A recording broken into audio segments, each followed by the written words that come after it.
As I was driving through the town of Ephraim, that's the tree that caught my attention as I was driving by, and I'm going to show you burn signatures on all these trees.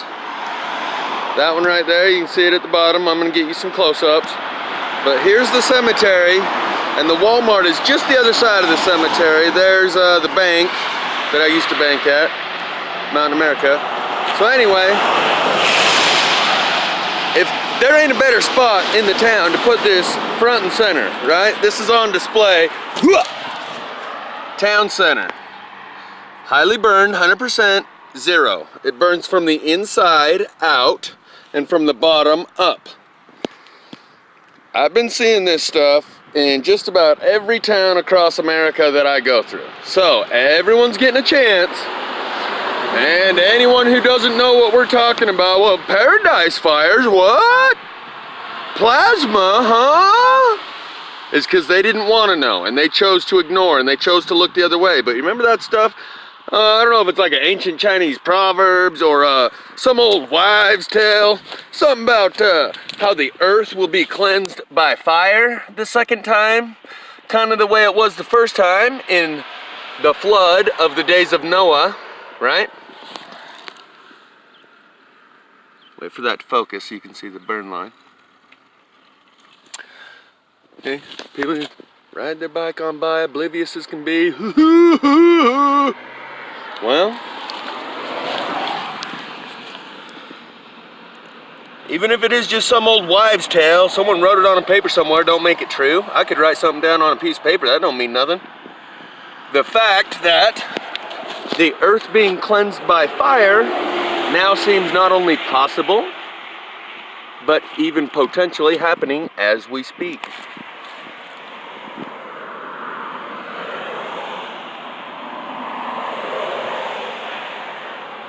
So, I'm going to show you a few more of these trees.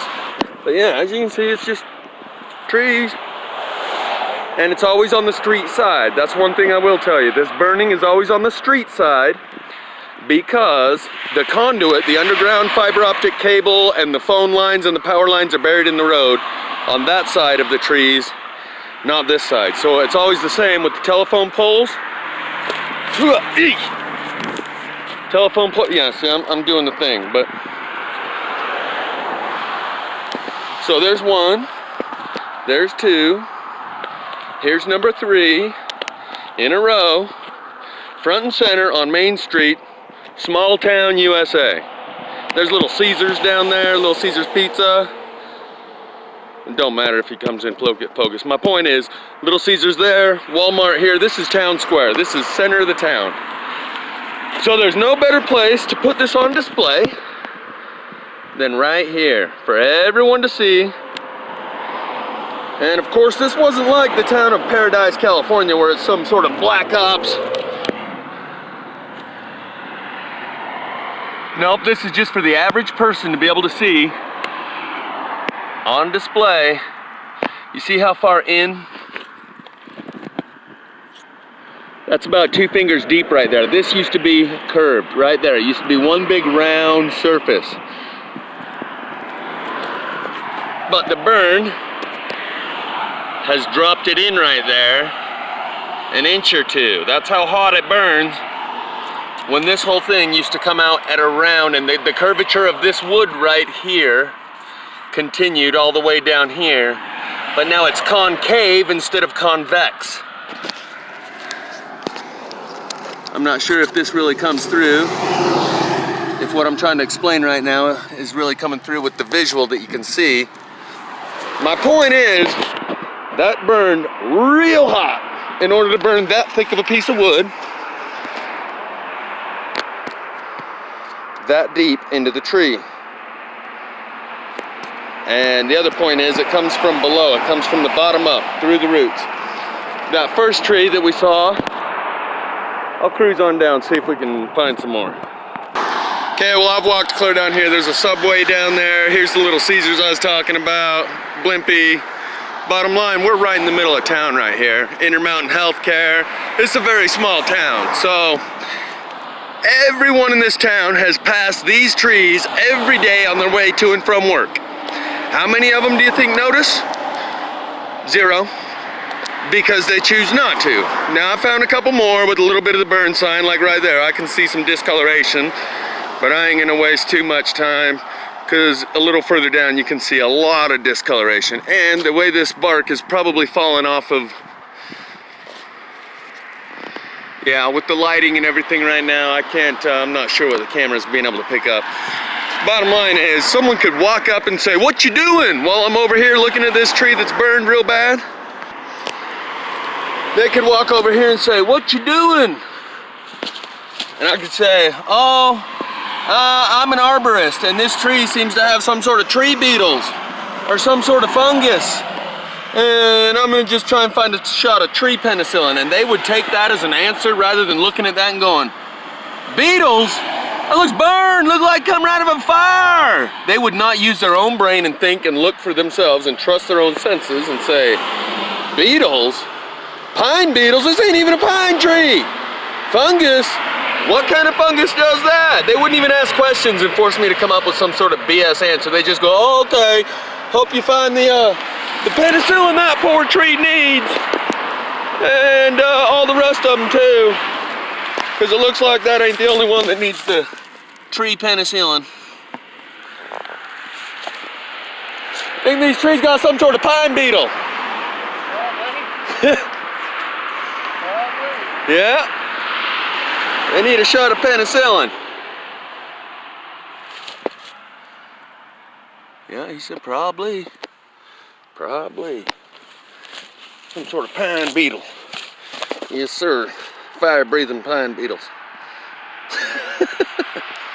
I don't mean to be an asshole, but it's a little frustrating, you know? Pine beetle, don't do that. They don't leave ash.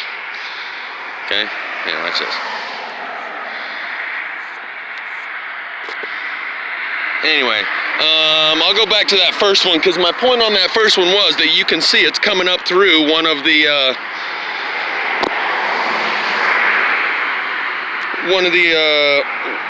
branches. Where a knot forms on a tree is always where a branch is about to protrude, where the tree's going to produce another branch. So I'm going to just circle around this one and show you that everyone's getting a chance to show their true colors, because everyone from small town USA and every corner of the woods is getting a chance to take a look and see the awe-inspiring power of plasma. And look the other way and pretend it ain't happening. And say, "Yeah, I'll bet it's probably a pine beetle. Probably some sort of fungus." Yeah, fungus, that's right. See, you notice this? I'm trying to show you the depth here.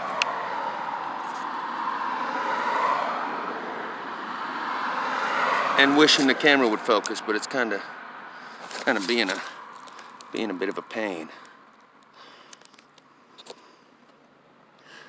So that's in a finger back to the knuckle. So it burns from the inside out, but it also kind of burns from the outside in. It's kind of a real weird burn pattern. But I'll tell you what, that's not pine beetle, and it's not a fungus. That's plasma coming up from the ground. So, as I was saying before, that yes, there is ambient plasma in the atmosphere, and it is just somewhat of a natural phenomenon. Did you catch my air finger quotes there? This energy that is in the air or in the ground, whatever, can be directed. That's about 2 fingers deep. Come on, show the people. I don't know if it wants to show the people. But my point is, the bark on this tree is about 2 or 3 inches thick, and it's burnt all the way through it here. Same thing here, that's about 2 inches deep, and it's burnt the inside of the bark and left the outside unburned. Likewise here, outside is unburned, inside is blackened, but it only goes to, here's the core wood. Core wood is here. So, in a way, yes, it burns from the inside out, but it also kind of burns the outside in. It's kind of a real weird burn pattern. Then you got a little spot like this, totally detached from all the rest. And it's not focusing, but you can just take my word for it. That's black, that's burned. and it's about a finger deep. So, everyone's getting a chance. No one's paying attention. So, do they deserve what they're about to get? Can you argue otherwise? If you're willing to stand around and take it and not even say anything about it, then maybe you kind of deserve what you got coming. So I'm gonna walk right up here, show you this tree over here on the end. So, like you can see, there's a few. I don't see much burn signature here. And by much, I mean enough to stop and really point out. I noticed the finer nuances of this stuff. What I'm doing is I'm taking you down here to the end to show you that even though it skipped a few trees, seemingly, there's some right on the end tree down here that are a little more subtle. Like, well, that's a little too subtle to show. This stuff's not so subtle that I can't show it. Yeah. See what I'm saying?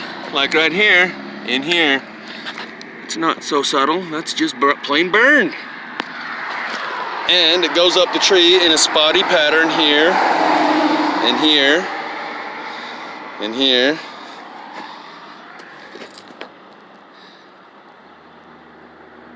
And there. That's so burned, it's like burned to a crisp, where the surface starts to break up and crackle and turn into kind of a checkerboard pattern.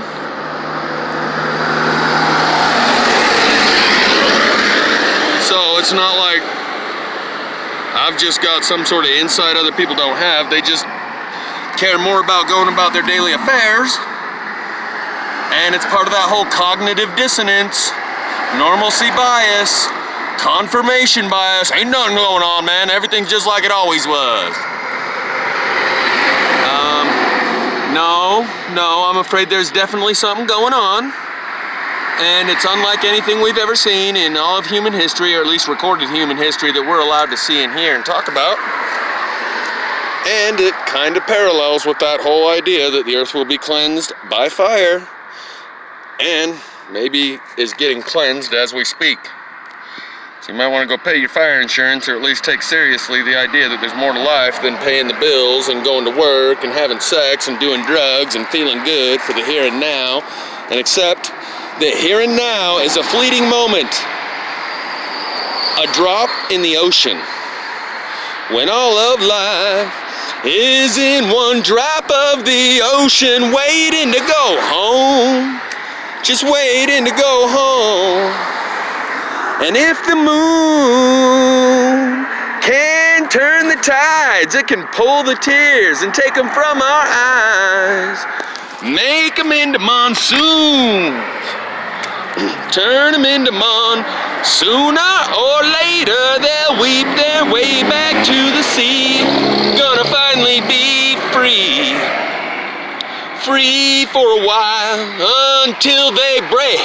Ooh, like waves of sorrow always break, all in due time, 'cause time never waits.